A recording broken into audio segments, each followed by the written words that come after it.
All right, yo, we got 4 minutes till the Packers game. Let's do this. Leroy Jenkins. Oh my God, he just clicked live. God, we are Yes. old. Scaring done. Can you believe that Leroy Jenkins is like 10 years old? Yeah, I can also believe that That's one insane. girl who had like the like when she got her wisdom teeth removed, she just had that like weird look to her, and she's in like high school now.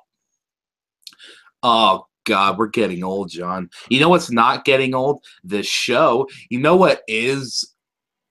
It's not getting old, but do you know what is almost starting to wear its welcome out? The meta episodes. Mm-hmm. I was telling John before we started, I feel like pretty much to a point, every episode almost for the last few seasons could be considered a meta episode to some degree. I mean, then you get into the philosophical discussion. What is meta in a show? What isn't? Whatever. My point is that the last like 4 episodes have been meta to some type of thing. Maybe not in a row, but I mean, like we got the one where the main 6 were like, "Hey, don't misinterpret our crap." We had the one where we had the Spike one where it's like, hey, don't let your differences be differences, just do it. And we've had like 2 other this season that I for some reason can't remember. Maybe because I only got like 5 hours of sleep, more or less. But seriously, and they're great. But like, if you could name the seasons. Like season 1's like Welcome to Equestria, season 2 is like Welcome to the Main 6, whatever. Season 7 is like Welcome to the season where DHX staff is officially done with Brony's crap. Yeah. And it's hilarious. And I feel like I would have liked this episode just a little bit more if it came later, because we're just coming off like 3 really good meta episodes. And like And it's almost kind of distracting. A little bit. I don't think that was on purpose because I heard some of the episodes got shuffled around in order. But either way, yeah, it was an alright episode. A little unpopular opinion about me. I never got on the Daring Do hype train. Like, I remember when she was the Imagine spot in that season, I think 1 episode. No, and then it was season 2, Read It and Weep. Season 2, 16. that's right. Yeah, and of course you fucking remember. So it was that episode, and then she shows up, and everyone's like, "Oh my God, fan fictions, blah blah blah. Let's make an actual book cover. Let's do all this crazy stuff." You know, when the fandom was actually creative and not full of a bunch of cynical a-holes, and not funny ones like our Lord and Savior DWK. It's and then season 4 happens. Everyone's like, "Oh my God, it's Jared Dube."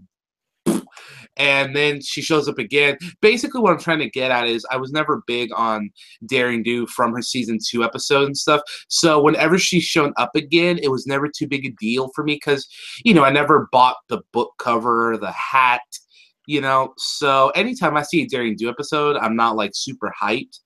The one with Patton Oswalt was pretty good, but so far, I mean, Daring Don't was all right, but other than that, I mean, I just feel, in my opinion, these Daring Don't episodes have always just been kind of to me, not a meh, not an but just kind of like an. It's like I'm not struggling to like it, but I'm also kind of trying to. So in this episode, it's basically. Did you guys ever see Mercy? That movie based on that Stephen King book? I didn't. I don't remember that. Well, it's the one where that dude played by was it Val Kilmer, I think?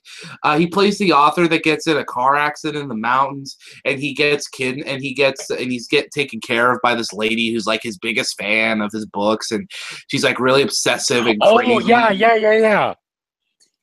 yeah. The episode's that was probably one of the best performances of Kathy Bates. Kathy Bates, that's her, a wonderful lady, but I can never remember her name. But yeah, at least we'd never have to see her in About Schmidt ever again. Oh my. But yeah, so the episode's kind of like that, which is kind of weird because Sonic Boom did an episode like that almost a year ago. But episode's kind of like that, but instead of a character getting killed or whatever, she's just retiring and it's gonna be her last book. And Rainbow Dash is like, no, I can't let someone move on with their lives and stuff like that. And initially, the episode looked interesting because I thought, okay, maybe it's going to be this kind of domestic-y episode where it's like, maybe Daring Do is maybe AK Yearling's feeling her rage and feels like it's time to retire, and Rainbow Dash has to come to terms with the whole life goes on, and people just want to retire. She wants to be comfortable and stuff like that. And I was thinking, man, this would be that'd be a really interesting episode. It'd be a great follow-up for Rainbow Dash, considering Tanks for the Memories, and it's a Legend of Zelda, Majora's Mask analogy. I mean, 5 Symptoms of Death, and I mean Ocarina of Time analogy, or Majora's Mask. It's Majora's Mask, right? It was Majora's Mask. Basically, Thank you, douchey Matt Pat. We love you. Basically, that's what I thought. That's what I thought it was going to be. So they're going to her house and stuff. But then it's like, nope, it's a smear campaign, and people hate her, so she's going to retire for their safety. And then the episode unfolds, how it unfolds. And I was like, damn, that was a real wasted opportunity almost. Well, I'm going to say this here, and I was trying to do it earlier, but, monologues and whatnot. But please excuse the mess behind me. Me and my wife are moving into the apartment, and it's going to be kind of like messed up for a while, but we'll get there. I'm just saying, a bunch of unopened boxes, Legend of Zelda shield, sombrero. Someone's having a good time. Ayo! Ayo! Ayo! Be like, come back. Fucking Beetlejuice, bro. So yeah. The episode starts off with, and I love this because it's so poignant for our society right now, because Pinkie Pie gets this like newspaper. It's like, I like to read all the different headlines and whatnot. And she's talking about Manhattan has noodles as their official food, and AK Yearling is retiring and blah, blah, blah. And Dash grabs the newspaper and she's like, what was that? What, about Manhattan and the noodles? I didn't know you were into politics like that. I didn't think they would do that, but yet here we are. That's, nope, no argument from me on that analogy. Yeah. So they, So Nash is like, WTF. So they go to AK Yearling's house, and AK Yearling is like, yeah, bro, I'm retiring. And she's like, what? That sucks. It's like, and what she's the heck? And she's like, and then she's like, yeah, well, a bunch of S is getting effed up over down in Egypt, Equestria, and or wherever the hell they were, and it's getting screwed up, yo. So I gotta go in the retirement to protect these people. And Rainbow Dash is like, dude, it's cool. We'll just go clear your name. It's no problem. So they go to Saddle Arabia or whatever, and they go to where your voice becomes gravelly again. It must be filled with sand. So they go to the Southern Equestria part. I just got these headphones. Damn it. It's still doing it. What the hell? Oh my god. But they go to Southern Equestria and they see this character that is like spreading propaganda. I'm thinking, this is so Assassin's Creed right now. Okay. Is it now? Is it better? Yes. Okay, good. Yeah, Assassin's Creed. So I'm like, oh crap. Okay, so it's easy, Rainbow Dash. Just go tear down some wanted posters and she'll be good. Okay, can I ask you a question about Assassin's Creed? Did it feel like some of those posters were in places where no one would see them? Most of them were in places where no one would see them. And I'm like, what the? These people don't notice these dudes jumping across the roofs. How are they going to, see a wanted poster sign on, right next to a window? I know, right? But yeah, so they're going to clear their names. The dude's spreading propaganda. And maybe I just wasn't paying attention to the episode, which is incredibly likely. But, I'm sure a bunch of people saw the plot twist coming a mile away. But like, I just remember being like, "What the It heck?" took me a minute, and then I'm just like, wait a second. I see that face. That's Cavalleron. Rip his cloak off, or bribe him with money. That works too. Yeah, the episode was just and now I went against I accidentally for the first time ever, I was a bad boy and I watched the episode a week early by accident because I totally forgot that we had to review Triple Threat last week. So I watched it thinking, "Oh crap, I got a crunch time for this episode." And John's like, "Okay, you ready to talk about the Spike episode?" I'm like, "Oh, damn it." You were a So naughty boy. So maybe it's because I haven't seen the episode in a week, but the ensuingness of the second act until the climax was not really too memorable for me. Like I can remember episodes from season 7 where I recall them basically perfectly, and I haven't seen a very few episodes of the show have I watched more than once or twice. But like even the go-kart episode I remember a little more than this. It's like I said, I don't know why. Literally Daring Do is the least interesting part of her own episodes, you know? Like they're I all think about, the reason that you remember the go-kart episode more is because it pissed you off. oh my God, talk about a -5 stars for the poor Cutie Mark Crusaders. Now, like we were saying, if this came out in season 1 or season 2, we'd be totally fine with it because the characters weren't completely defined yet. Yeah, But when yeah, it comes all the way out in this season, it's like, you're talking about the go-kart episode, right? yes. Yeah, yeah. So, -5. So, yeah. so, and I love how they go into like this little area of this little bar area, and I'm just like, this looks like something outside of a this looks like something from Raiders of the Lost Ark when they're in Cairo, but like where the bar that Marion's at or whatever. But the best part though is when you have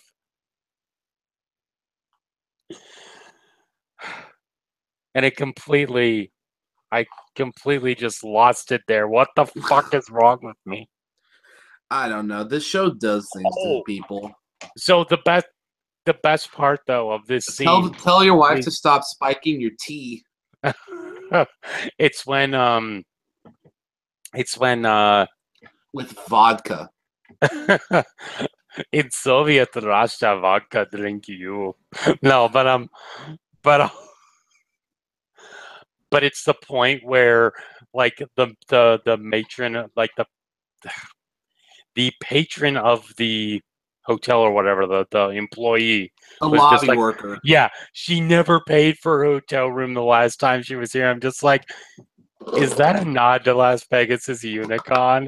Oh, I mean, not paying for your hotel, pretty douchey. Everything else could be easily explained, but I'm just like, dude, you stole room and board. I mean, that's not like a capital offense or nothing, but like it's not cool, yo.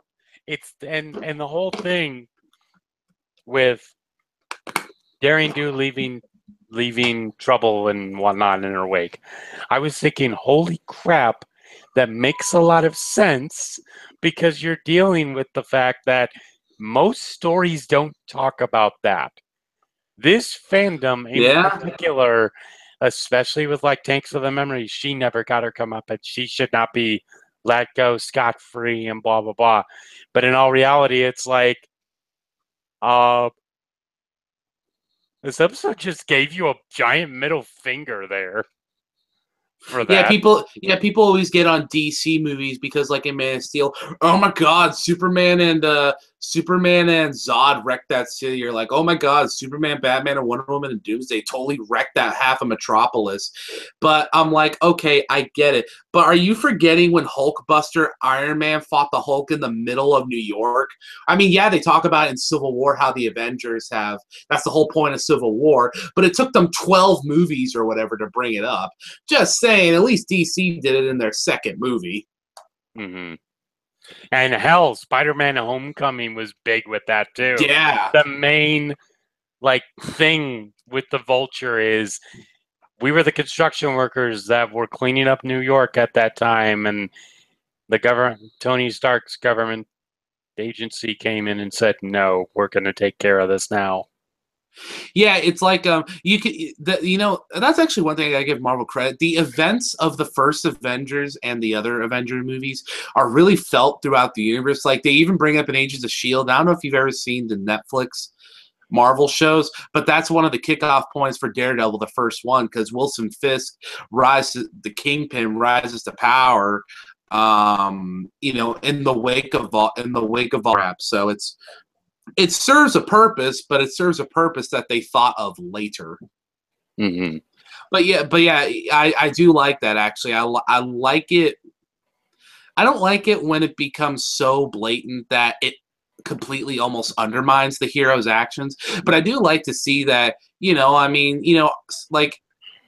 see the Indiana Jones references in the lower third. The Indiana Jones broke a lot of stuff and like killed a lot of people, kind of like Nathan Drake in the Uncharted games. And there's like no consequence to them for it. I mean, they're the good guy, but well, most of them are the good guys. But you can make an Well, argument on the whether or the not. audience got the short end of the stick, especially with Temple of Doom. Okie dokie, Doctor Jones, or that other Marion lady that just did nothing but scream. Yeah, yeah. We're not sinking. We're crashing. Get me off this elephant! It's that the I mean, you could make the argument about like people like Nathan Drake and Indiana Jones because like it's like, I mean, they're good, they fight bad guys, but are they really good guys because they steal from temples and kill a lot of people? Daring Do is actually a hero, so when they show like all these people are pissed at her, I really bought her conflict that she was like I'm like, okay, I get why you want to retire, AK Yearling, but you know what? Rainbow Dash is too big of a dick to let you live out your life in peace. Because have you met Rainbow Dash? It's like I was saying, Daring Do is the least important part of her own episodes because half the she was barely in the Patton Oswalt episode Mm-hmm. with the Daring Do body pillow. That was I want Dakimakura for Christmas. I mean, They need to make a pony version of that. Just without the tits on it. Yeah, it's like each Daring Do episode is just some interesting meta thing and part of Rainbow Dash's character. Daring Don't could be a thing where it's like, don't meet your heroes because they either live dangerous lifestyles or the douchebags. The Patton Oswalt episode is like, don't obsess over your heroes. And then this episode could be like, okay, meet and obsess over your heroes, but it's okay as long as you can clear their name with some stuff that they didn't fully do. So it's like these are really more Rainbow Dash episodes than Daring Do episodes, but whatever. Then the climax happens, and then it's like, OMG, it's. I was about to say Patton Osmond. That's like Patton Oswalt and Haley Joel Osment. They're like, OMFG, it's Cavaleron. Shipping. Oh my! I don't need to ship. I don't need to ship Patton Oswalt and the Keyblade Master. Okay. So yeah, so they're like, OMFG, it's Cavaleron. And Cavaleron's like, no, curse you, I'm gonna rant about what my entire plan was, and now the town's gonna lynch me or something. And then No, AK Yearling's like, no, it was more of like, hey, you discovered my secret identity. Friends, get Rainbow Dash, tie her up, because we like bondage a lot for some reason, and take her into the temple. But yeah, who's even this written before by? this, GM Barrow, the writer of the books. Okay, because I was gonna say this almost felt like it was written by W.H. Marston with all this bondage. W.H. Marston? Hold on, I'm gonna look that up. Who the hell's the guy that created Wonder Woman? Give me a sec. Yeah. But anyway, so even before that, there was an area that there was like a story where I forget her name. I'll have to look it up, but it's where this lady, like Sassafras or whatever, she like her one of the like It was something along the lines of she did good for people, the Pharaoh recognized it, then the Pharaoh gets captured, and she has to go save him from this evil cat-like sphinx. Like this evil, like alive sphinx. And the sphinx is like, okay, if you can solve my riddle, you can get it. And the answer to it was hope. And I'm just like, I heard the riddle, I'm just like, that's hope. That just hope. And so she has to go across this bridge blindfolded to get to the Pharaoh and release him. And it's a similar thing here because you have Pinkie Pie and A.K. Earling, or I should say Daring Do at this point, where Pinkie Pie and A.K. Earling are dealing with getting in, not with the Sphinx or anything, but they have to try and find the way across the bridge, which there is no bridge now. So they hop along these air vents, and I'm just like, it's cute, but at the same time, it makes no sense whatsoever. It's exactly like that one scene from Feeling Pinky Keen when Twilight uses a swamp bubble to pull herself back up. William Moulton Marston. That's okay. So let's back that up. Yeah. They do a bunch. It's like this episode was written by William Moulton Marston or something. Okay, fast forward. Yeah, that bridge thing was stupid. I was just like, really, really, really in all caps intensifies. Boy. Yeah, that's basically the episode. And it was an episode. It was there. I don't know. It's like I didn't really care about it, so it's kind of a 6 to me. Really? Yeah, I know. It's just that, and this isn't anything against Rainbow Dash. The episode was just kind of boring to me. Maybe I need to rewatch it, and I probably should when we give our season end thing or whatever. But like, I don't know. For now, probably my least favorite episode of the season. Not just because it was bad. It's just kind of like, okay, whatever. Another episode. Daring Do. Another episode of Merlin or Perny. Ermagerd Punish. Yeah. So fucking sleep deprived. You're gonna be surprised at me for this. I'm giving this episode a 9. Or actually, I quit. No, I give it an 8 because I quit. I still quit because like this was a good episode. And by the way, I have a kitty. Say hello, kitty. That cat is sick. I know. That cat is 5 stars. Yeah, indeed. So this episode just had some good moments to it. I liked all the references and the world building and everything was really good. So yeah, I give it an 8. So feels so lifeless now that we don't have the the sound effects or whatever. Yeah, I know. It's not well because Google is there's no fun in money. Mm-hmm. I'm totally aware. I get it. You're a capitalistic company. Make your money. That's cool, but don't make your money at the expense of my fun, dickheads. Curse you, Hasbro! You've ruined everything again. I'm leaving this stupid fandom. Bastards. Okay, so yeah, that's Daring Don't. That's Daring Done. Daring Done. And let's hope Daring is done. That's it from me, Snakeskin. That's what the name of her was. Somnambula. So, did you say Symmetra? No, Somnambula. Did you say Sonic? The Hedgehog.